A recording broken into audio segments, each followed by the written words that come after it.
Ao iniciar o programa de hoje, eu quero inicialmente fazer aqui 2 agradecimentos.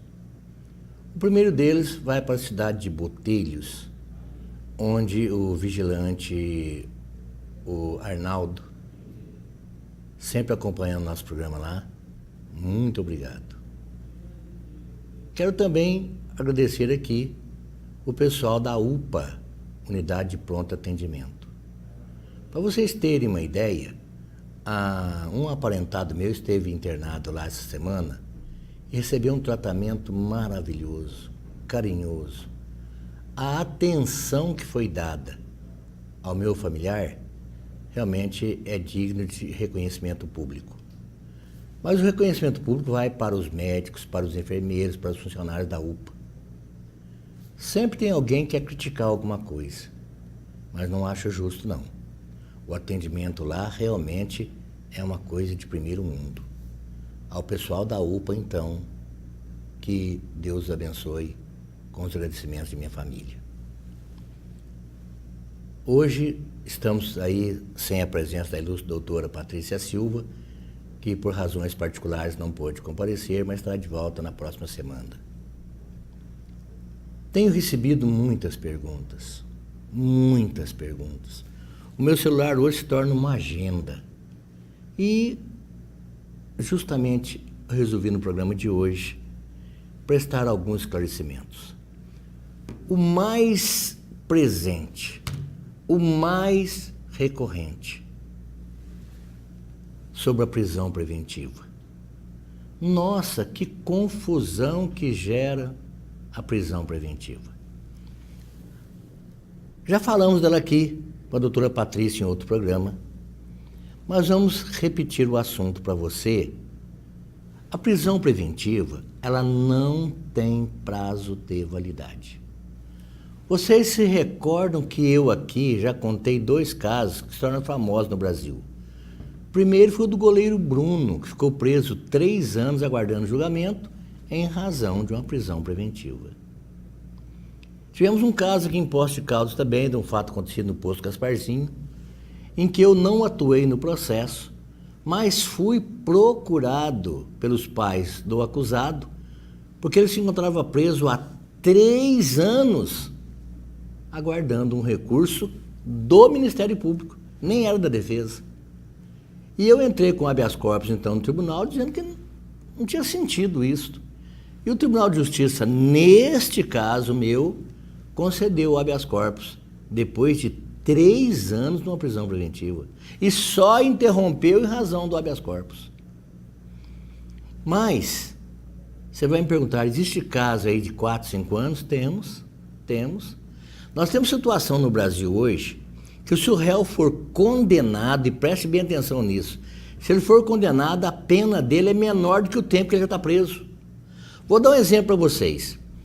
Se ele participou de um assalto, a pena do assalto é de 4 a 12, dependendo das circunstâncias do assalto. Vamos lá. Se ele está preso há 5 anos e é condenado à pena mínima, a pena é 4. Ou seja, ele já está preso há mais tempo do que a própria condenação que viria a posteriori. Então, a prisão preventiva, sempre que você ouvir esse nome, tome cuidado, contrate um advogado, acompanhe, porque senão ela vai longe. Nós temos aqui em Poços, pessoa que se encontra presa numa prisão preventiva há bastante tempo, aguardando julgamento.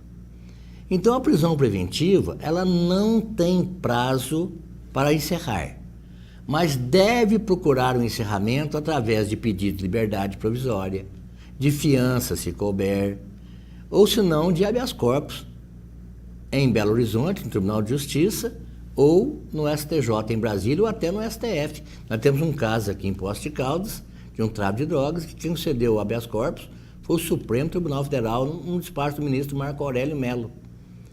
Então, quando se ouvir falar em prisão preventiva, tome cuidado. Prisão já não é bom. Preventiva, então, complica demais. Então, você deve, sempre que tiver uma pessoa nessa situação de prisão preventiva, primeira coisa, compreenda, ela não tem prazo final de validade.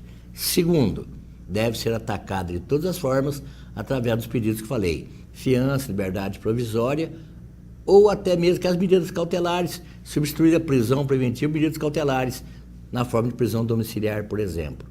Ou se não, habeas corpus, que é a última instância. Outra coisa também que eles me perguntam muito é qual é a hierarquia das leis. Vamos pensar o seguinte: nós temos a Constituição Federal. A Constituição nossa é de 1988. E lá atrás, todos são iguais perante a lei. E mais, fala da legítima defesa e fala também da defesa do réu. É o chamado devido processo legal. Ninguém poderá ser condenado sem o devido processo legal. Ou seja, tem que ter a acusação, tem que ter a defesa e tem que ter os recursos a ela inerentes. Está na lei que a pessoa pode ter a sua defesa e direito aos recursos a ela inerentes. Por exemplo, entrar com pedido de liberdade provisória é um recurso inerente à defesa do réu. Mas, se a Constituição Federal é a lei maior, o que viria em seguida? Viria as leis federais. Por exemplo, a Lei 11.343 de 2006 é uma lei federal. É a lei antidrogas para todo o Brasil. Então, vem as leis federais, que se aplicam em todo o território nacional. Leis estaduais, vem na sequência. A lei estadual, ela vale para o estado onde ela foi criada. Nós temos, por exemplo, o Poder Legislativo Estadual, a Assembleia Legislativa de Minas, que é aquela que propicia a criação das leis a nível estadual. Ela vale em todo o estado de Minas Gerais. E, finalmente, temos as leis municipais. As leis municipais, ela pode ter a sua origem e finalização dentro do próprio município. Por exemplo, aqui em Poços de Caldas tem uma lei que diz que a pessoa não pode, por exemplo, andar de canoa no rio da cidade. Ele não pode colocar um barquinho ali e andar no rio da cidade. Aquele, claro, vale para a cidade. Eu citei um exemplo hipotético aqui. Então, você vai pegar um barco, pôr no rio aqui, no rio Cipó e descer ele? Não pode ter, certamente, a autoridade vai dizer assim, olha, isso não pode ser feito. É uma lei local, que pode ter encerramento aqui também. Amanhã pode criar uma lei que você pode andar de barquinho aí, mas hoje não pode. Pois bem, então nós falamos das leis no termo da Constituição, que é a primeira, a lei federal, que é a segunda, a lei estadual, que é a terceira, e temos a lei municipal, que é a quarta. Quem que faz as leis? Aí que nós chegamos ao ponto básico. As leis municipais é a Câmara de Vereadores, é o Poder Legislativo Municipal. Poços de Caldas tem 15 vereadores, e eu já citei aqui semana passada e vou repetir hoje. Cada um melhor do que o outro, cada um mais honesto que o outro, cada um mais trabalhador que o outro. Eu poderia citar vários aqui, como Antônio Carlos Pereira, Paulo Tadeu, a Cessa, o professor Roberto, Maurivan, aqui sem nenhum desmerecimento aos outros. É que eu não lembro o nome de todos também. E nem seria o caso citar todos aqui. Mas eu cito, a Câmara de Vereadores de Poços de Caldas é composta por 15 vereadores, os mais honestos que eu conheço. E o Poder Executivo, ele pode encaminhar projeto de lei? Pode. O prefeito municipal, por exemplo, recentemente foi fazer um empréstimo aí, ele elaborou o projeto de lei que foi para a Câmara aprovar. O prefeito não poderia sozinho tomar uma decisão de pedir um empréstimo aí de 100 milhões sem autorização da Câmara. Então, ele encaminhou o projeto e deu certo, foi aprovado. Pois bem, então eu estou falando aqui numa aula um pouco sucinta, que nós temos aí as leis municipais, que é de origem no legislativo ou de origem no executivo. Pode também ter uma lei de origem popular. Reúne-se os números necessários de assinaturas, encaminha-se um projeto de lei e é possível. As leis estaduais é a Assembleia Legislativa Estadual e, da mesma forma, o Poder Executivo também pode mandar seus projetos de lei. E o Legislativo Federal, que é a Câmara dos Deputados, que elabora as leis, que pode vir no Executivo também. E, finalmente, o Senado Federal. Vocês me perguntaram qual a diferença básica entre os deputados federais e os deputados e os senadores. Preste bem atenção. O deputado federal, ele representa o povo. Ele é eleito pelo povo. Ele está lá brigando pela população. É o povo falando ao governo através da Câmara dos Deputados Federais. E os senadores? Os senadores representam o Estado. Cada Estado elege 3 senadores, e os senadores estão lá para cuidar das coisas do Estado. Embora eleito pelo povo também, mas representa o Estado. Então nós temos aí situações preliminares sobre os poderes de cada um. Mas e na hierarquia das leis, como funciona isso? Existe confronto?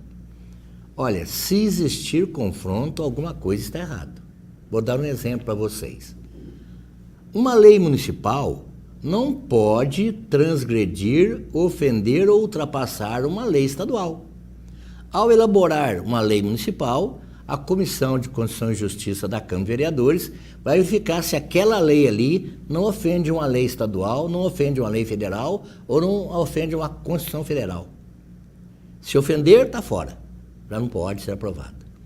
O mesmo vale para a lei estadual, que não pode ser superior a uma lei federal. Então, uma lei estadual que ofende uma lei federal, certamente ela vai ser imediatamente desconstituída, desconsiderada pelo Poder Judiciário, porque não pode fazer uma lei no Estado que ofenda as leis federais ou a Constituição Federal. Vou dar um exemplo para vocês, simples aqui, para você entender. Olha, o tráfico de drogas é proibido em todo o território nacional. Não pode um Estado criar uma lei dizendo aqui no Estado pode. Você tem um exemplo grosseiro para você entender a gravidade do assunto. Não pode ter uma lei estadual que ofende uma lei federal. E também nenhuma das 3, nem estadual, nem a municipal, nem a federal, pode ofender a Constituição Federal. Por isso que existe a Comissão de Constituição e Justiça, que vai analisar se aquilo ali é permitido. E às vezes também acontece uma situação inédita. Uma lei vai até o plenário e chega lá, não é aprovado. Então a lei passou pela Comissão de Constituição e Justiça, ela é perfeita, ela não fere a Constituição, pode ser votada. E chega lá na Câmara, por exemplo, dos vereadores, na Assembleia Legislativa do Estado, na Assembleia Legislativa Federal, e a lei não é aprovada. Por quê? Você vai encontrar essa resposta nos termos legais, mas vou dar uma que convence. Não tem um texto bíblico que diz assim: tudo é permitido, mas nem tudo me convém? Essa regra vale para o Legislativo. Às vezes, um vereador entra com um projeto de lei, esse projeto de lei passa pela Comissão de Constituição e Justiça e chega no plenário, os vereadores reunidos falam: não, mas isso aí não convém para Poços de Caldas. E aquele projeto é arquivado.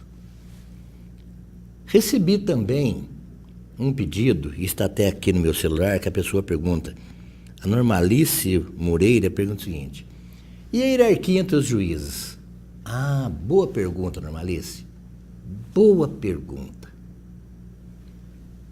O juiz, ele tem a primeira instância, ele tem a segunda instância. As pessoas, assim, que não têm muito costume com a linguagem jurídica, falam instância, né? Está correto. Primeira instância, segunda instância, terceira instância. O Brasil, na verdade, nós temos aí 4 instâncias. Primeiro grau, vou dar um exemplo. O processo corre em Poços de Caldas. Primeira instância, primeiro grau. Então, eu movo uma ação contra o José e perco a ação. Então, eu vou recorrer para onde? Para o Tribunal de Justiça do Estado de Minas Gerais. Aí eu estou indo para a segunda instância. Chega lá em Belo Horizonte, agora eu ganhei. O José é inconformado, mas não vou aceitar isso aí. Eu ganhei em Poços de Caldas, perdi aqui, eu quero estudar isso mais uma vez, eu quero recorrer mais uma vez.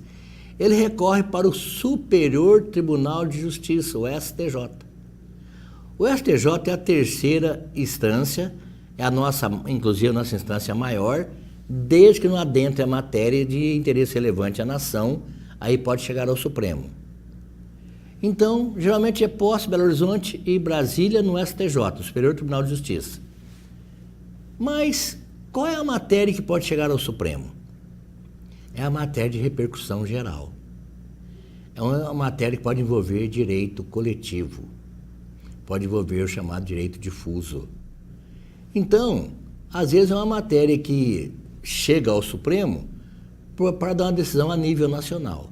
Está sendo votado hoje, por exemplo, a questão de comparar a homofobia a um crime hediondo.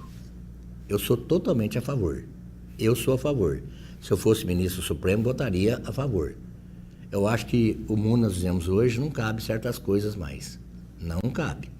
Nós temos que nos modernizar, temos que acompanhar o mundo de hoje. Ah, mas eu não vou dar vaga para aquele rapaz que ele é homossexual. Às vezes o rapaz é um gênio e fica aí parado por causa de preconceito bobo. Então não podemos ter essas coisas de preconceito mais. Eu sou totalmente contra. Crime de racismo também, aliás, quando se fala de crime hediondo, mesmo que não esteja enquadrado ali, tem crimes que deviam estar lá. Eu sou contra tudo que é racismo. Vou dizer uma coisa para vocês com muito orgulho. Eu tive muitas secretárias, cada uma melhor do que a outra. Mas a minha secretária de hoje, que eu cito que é a Aline Cristina de Faria, é da raça negra. É uma secretária estagiária de direito das mais eficientes que eu tive na vida. O meu escritório hoje tem muitos clientes da raça negra. São aqueles que estão lá todo mês, que pagam direitinho, que procuram saber do seu processo. São pessoas que têm uma vida tranquila, que às vezes se envolvem num acidente de carro, num atropelamento, mas são pessoas boas. Então, ao encerrar esse bloco, eu vou deixar uma mensagem para você aí. Hashtag preconceito não, racismo não. Vamos às nossas mensagens.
E nós retornamos pela TV Pós, canal 21.1 em HD, 22 em HF, com o programa Direitos e Deveres, e nesse segundo bloco também um alô para o vigilante Alberto, do Fórum de Botelhos, que também acompanha nosso programa, principalmente nas edições da madrugada.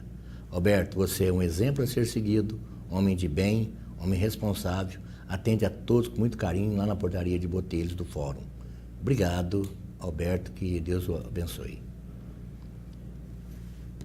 A Cornélia Mariana de Souza me pergunta o seguinte: o que é exatamente o auto de prisão em flagrante? Vamos fazer uma explicação lógica. Uma pessoa vê ali um cidadão com dinheiro na mão, espera aquele cidadão distrair, vai lá e furta o dinheiro. Qual a diferença do furto com o roubo? Está na violência. A diferença entre o furto e o roubo está na violência. O roubo é feito geralmente à mão armada, o cara está com um pedaço de pau, está com uma faca, está com uma arma, é um assalto, me dá isso aí. No furto, não. No furto, por exemplo, até aconteceu na minha casa uma vez, eu tinha comprado umas tintas para pintar a parede lá, quando cheguei lá no dia, cadê as tintas? Tinha sumido as tintas. Eu não vi quem fez esse furto, sei que as tintas sumiram. Depois o cidadão foi preso vendendo as tintas numa construção. Então, vamos pegar esse exemplo. O rapaz, então, foi preso, as tintas estavam lá com ele, ficou comprovado que era ele acabou até confessando que foi ele que carregou a tinta, ele foi autuado em flagrante. O que aconteceu? Autuado em flagrante, ele foi conduzido à cadeia pública local e o flagrante é enviado ao juiz. Quando o flagrante chega ao fórum, o juiz examina a condição daquela prisão. Vamos supor que o juiz vê que aquele furto foi um furto de pequena monta, que o rapaz é primário, tem bons antecedentes, o juiz poderá conceder a ele uma liberdade provisória, com ou sem fiança. O juiz decide na hora. Eu vou te conceder liberdade provisória, você pode pagar uma fiança? Aí eu posso pagar. Então a fiança é R$200. Não posso pagar fiança nenhuma, nem advogado eu tenho. O juiz, então, concede liberdade provisória para ele, se ele for merecedor, e encaminha o processo para a Defensoria Pública. Pode haver uma outra circunstância, que o juiz entenda, por exemplo, esse rapaz já teve umas passagens por aqui. Então vamos segurar um pouquinho agora, até para servir de exemplo, e encaminha o flagrante para o Ministério Público. O Ministério Público, então, também, como fiscal da lei, analisa aquele flagrante. Se ele perceber que é um caso que pode, sim, conceder uma liberdade ao réu, ele vai opinar. Ele diz para o juiz: entendemos que aqui é cabível, sim, uma liberdade provisória ao rapaz. O juiz poderá acolher ou não. Isso é poder discricionário do juiz. Geralmente, o juiz acompanha também a cota do Ministério Público. Mas, se não acompanhar, também não tem impedimento nenhum. O advogado vai cuidar de habeas corpus e outras medidas. Mas vamos considerar que o promotor concorde que ele tem que ficar preso mesmo, que o rapaz lá não tem muito merecimento não, porque já aprontou outras vezes. Então o flagrante é encaminhado ao Ministério Público junto com o inquérito policial, porque quando o réu está preso, a polícia tem que concluir o inquérito policial em 10 dias, salvo na lei de tóxicos, que o prazo é de 30 dias. Bom, esgotado o prazo, o processo chega no fórum, o juiz manda anexar ao auto de prisão em flagrante e remete à promotoria. A promotoria, então, vai oferecer a denúncia, se for caso de oferecimento de denúncia. 90% dos casos oferece sim, mas o promotor poderá sugerir o arquivamento também. Se ele sugerir o arquivamento, o juiz poderá ou acolher o pedido de arquivamento ou encaminhar aí para a Procuradoria-Geral do Estado, que irá indicar um novo promotor para o caso. E se esse novo promotor entender pelo arquivamento, então realmente vai ser arquivado. Mas geralmente isso é uma coisa muito rara de acontecer. O que é o normal? O promotor oferece a denúncia e o réu é intimado. Ele recebe a intimação para apresentar resposta à acusação. Esse é o termo legal, mas pode ser chamado também de defesa prévia. Pois bem, feita a defesa prévia, o réu arrola as testemunhas, no máximo a número de 5 por acusação, e virá também a promotoria que já ofereceu denúncia, já rolou suas testemunhas, geralmente tiradas do inquérito policial. Houve lá a vítima, os policiais, enfim, aqueles que envolveram naquela situação. Então, após isso daí, o juiz marca a audiência de instrução e julgamento. Recentemente, agora, nós fizemos aquela operação Audácio, durou 2 dias a audiência. Começou 9 horas da manhã de uma quinta-feira, fomos até 4 horas da manhã, no outro dia começou 9 de novo, fomos até 2 da madrugada, foi uma audiência terrível. Terrível assim, no cumprimento dela. Foi muito agradável até conviver com colegas advogados, juízes e promotores. Tinha até momentos de constração e de sorriso lá, tratando sempre da matéria com seriedade. Eu disse que terrível no tempo de horário, né? Para mim, por exemplo, que faço hemodiálise, ficar 10, 12 horas lá foi difícil. Mas estou aqui, né? Estou bem, graças a Deus. Bom, aí o que acontece? Após isso aí, é dado vistas às partes para as alegações finais. Então, o promotor faz sua alegação final, a defesa faz sua alegação final. Agora, atenção, advogados novos. O juiz poderá determinar isso em audiência. Às vezes, uma audiência simples, que apura lá o furo de uma bicicleta, o doutor Narciso Alvarenga Monteiro de Castro, que era promotor, juiz aqui em Poços de Caldas, ele mandava fazer alegações em audiência, está na lei. Se o juiz dizer, não, as alegações serão em audiência, será em audiência.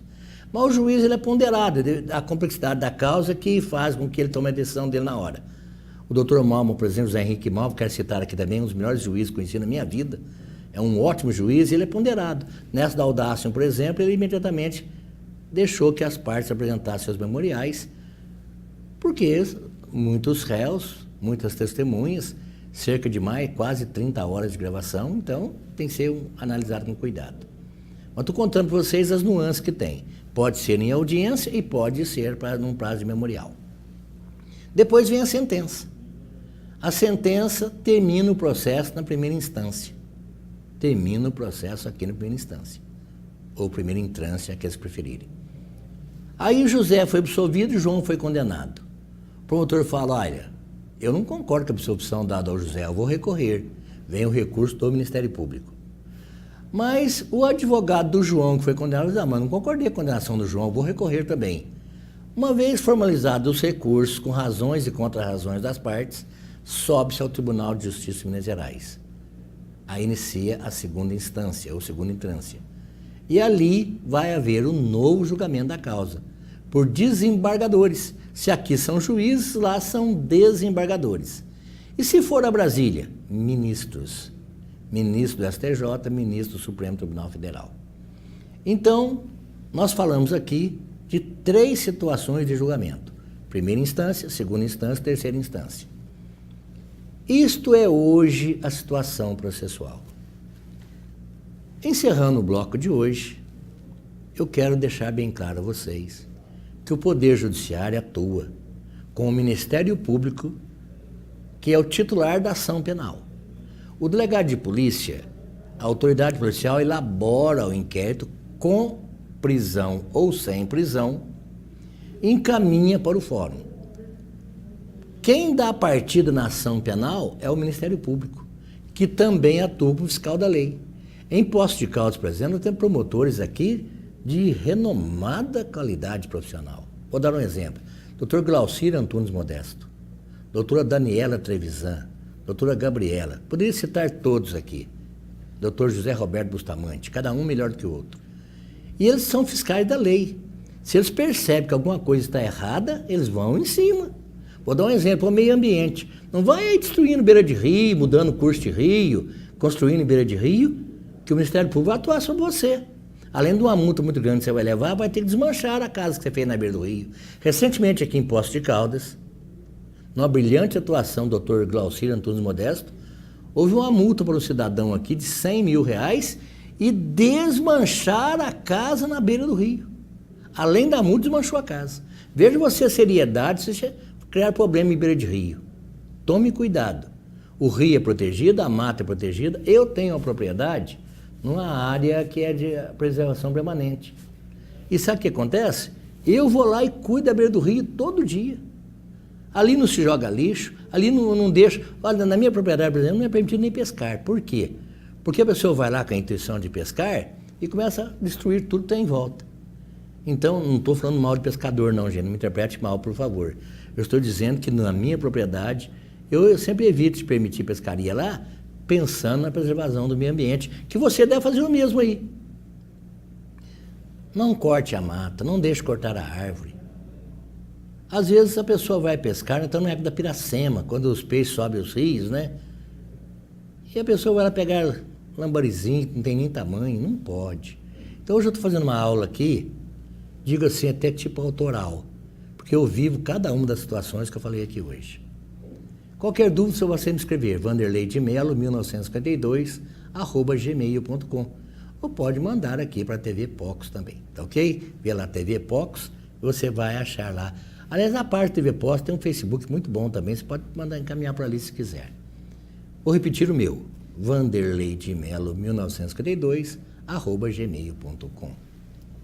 Muito obrigado.